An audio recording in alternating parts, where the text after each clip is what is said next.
Hey everyone, I'm back. I tried to make a video earlier. It didn't go so successfully. So, I have to learn to edit. So there's got to be some piecing together. So I'll use that for a different video. And so I feel like it's taking way too much time to get these videos done because I'm still learning. And I probably shouldn't have said, oh, I'm going to launch it. And then tomorrow I'm going to start the week. So next week will be smooth. This week, not so much. And I appreciate anybody's patience. And I please hope that I don't lose you just because of the rough start. But I wanted to touch base on, this is going to be a shorter video. Going forward, I think I'm going to do like 20 to 30 minute videos or 15 to 30 minutes, and that's what we're going to do. But in the meantime, right now, we're just going to probably do 10 minutes. But I wanted to talk about like depression because like that's kind of how this whole thing started for me. So I try to figure out like when do I remember the depression starting? I don't really remember having depression as a kid. I remember getting it probably, I guess, in my early 20s, I think, probably. And it wasn't like, oh, I feel depressed. It was just all of a sudden I was super exhausted. I just always wanted to sleep. But it really does like manifest and feel like the symptom is like fatigue, like really, really exhausted. I think like for a while I was diagnosed as having chronic fatigue syndrome. I had sleep studies done and, they said that I have sleeping disorders, but at the time I had the tests done, there was really nothing they could do about it. And then that started, I think, increasing the depression because I was sleeping in the daytime and I was up all night, and I just remember like family and friends and everybody saying, oh, it's not normal to sleep during the day and be awake at night.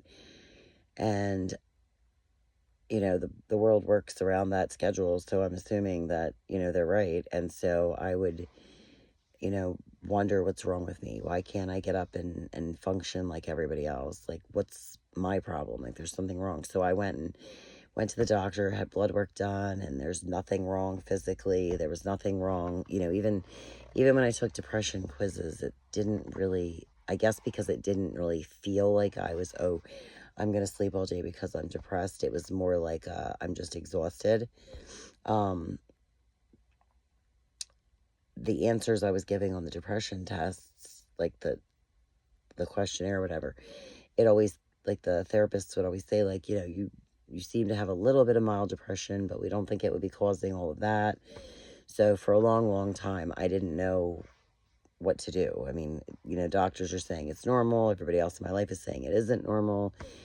And so I think that just increased the depression because you feel like there's something wrong. I mean, I felt like, why can't I be just functionable like everybody else? And somebody once told me that like the reason that it's called depression is because we'll have a problem that's upsetting us, and it's like, well, we have to be strong for everybody. We have things to do. We don't have time to be sad about it. So we tend to just, instead of dealing with issues, we just kind of push forward. But by doing that, the issues are still there, and we're depressing them. We're pressing them down. So it's kind of like, that's why they call it depression. And I thought that was kind of cool. Not cool, but you know what I mean? It's kind of neat that they explained it that way, because it really is like that. It's really like a cup that you put all the stress and all the worry and all the fear and all the anger and everything, all the negative emotions. And it's like you just push them into this, like filling in up this cup, and eventually the cup will overflow. And then you end up with, like, that's, in my situation, that led me to like snapping at people that didn't deserve it. You know, it's like I'd gone through so much and so much and so much, and then one person would do something tiny, and because I had suppressed everything for so long, it's like that one thing I would just lose it. And then it's not really fair to that person that happened. Like, I had to why did I do that? So I just feel like, it took me a long time to understand that, like, depression is something that was biological. Like, it's in my genes. My grandmother, back then, they called it manic depressive disorder. And then now they call it bipolar disorder. So with me being diagnosed as bipolar, I have what my grandmother had. So some of it is that way. And then, like, the OCD, that's, like, probably in my blood too. My father was like that. His father was like that.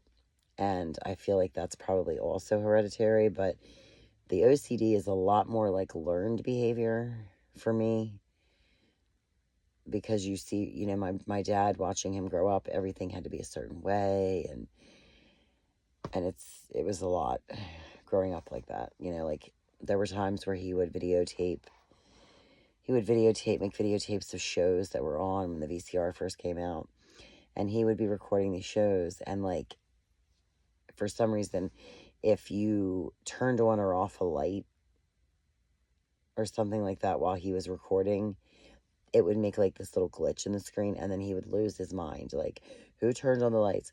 And I mean, you know, people need light switches as you're growing up at home, so it wasn't easy, but him and I have reconciled everything before his passing in 2011. So I feel like we repaired our relationship and moved past all that. But that was also therapeutic, because by him and I putting that behind us and that forgiveness being given on both parties, because I was not innocent. I did some things when I was smaller, and I was a spoiled brat. Like, no, I'm not going to lie. I mean, it is what it is. And that's the thing. I find that another thing that helps boost self-esteem is accountability. Like, owning the things that have happened in your life. Some of them weren't your fault, and that's fine, and all of that. But there's a lot of things that were, like, me being in poor relationships, for example, being in toxic relationships, and then, you know, this person mistreats me for this many years, and they did this and they did that. And it's like, at the same time, yes, all those things that they did were their fault. But my part in it is I could have stopped them from being a part of my life way sooner than I did. So technically, I also have to own the things that have happened to me based on my choices. So, but I just basically want everybody to kind of know, like, you know, some of this is out of our control. And, you know, for a while when I was depressed, I thought, like, it's all out of my control. But I'm starting to realize that when you start owning your part in things, and, like, self-reflecting and doing self-evaluations, it's kind of like you start to realize that if you allowed the circumstances in your life to get to be bad, by doing that, you've also allowed yourself to realize that you can also make better decisions, and then you'll end up, like, being in control of your life again. It's like you take that control back when you start owning that half of the pitfalls in your life, you're not a victim to them. I mean, yeah, some things happen, like, you know, like when assaults happen or things like that, you know, abuse and things of that nature. Those things, yes, they can be out of your control, but you brought that person into your life. So at that rate, you own that part of it. And then the next time you encounter something that might have some red flags, you remember and you say, hey, like, I know this behavior. I've seen this before. And this leads to bad things. It leads me to a bad place. And I'm not going to allow or tolerate being in a relationship like that again. So, I guess, you know, getting a hold of your mental health issues and trying to fix them and everything, it kind of benefits you and everyone around you, because they see you getting healthy. They see you getting better. You feel better. You start to feel accomplished. And when I was first, like, dealing with my issues, the very first thing I had to do was, like, you know, that person that left home was just a child. You know, I left home. Yeah, I was almost 18, like 2 weeks from my 18th birthday, but I was still just a child. And, you know, you don't just all of a sudden turn 18 and all of a sudden you were just ready, prepared for the world, because the world is going to chew you up and spit you out and many times bring you to your knees. But it's what you do with it that can take you and deeper into it, or it can get you out of it. I allowed it to take me deeper into it, and I did not learn that lesson that I was teaching.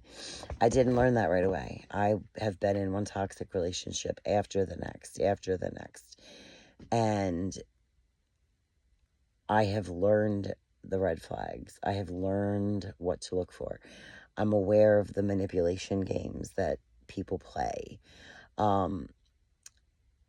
They're not, like, I guess some people try to, like, say, oh, well, I'm not a controlling person, but yet, and they may not be, they may not seem to be, they may not seem like they're telling you where you can go and where you can't go, but by manipulating you into making the choice not to go to places, that is very much a form of control. That's a little more advanced, like advanced self-work. But I think I'm finally getting to that place where, like, boundaries are important. I'll make another video about boundaries later, but we've hit the 11-minute mark and I am very tired and I still have 2 more videos to make. I'm probably going to make those tomorrow, even though I'm going to be tired after working, but I will get these made for you. And next week, like I said, bear with me, because starting Monday, Wednesday, and Friday of next week, those will be uploaded to YouTube, and it will be at 7 a.m. Actually, I'll probably make it 6 a.m. Mondays, Wednesdays, and Fridays, and they should be about 15 to 30 minutes long. I don't want to make it too long, but I also don't, you can't talk about the topics.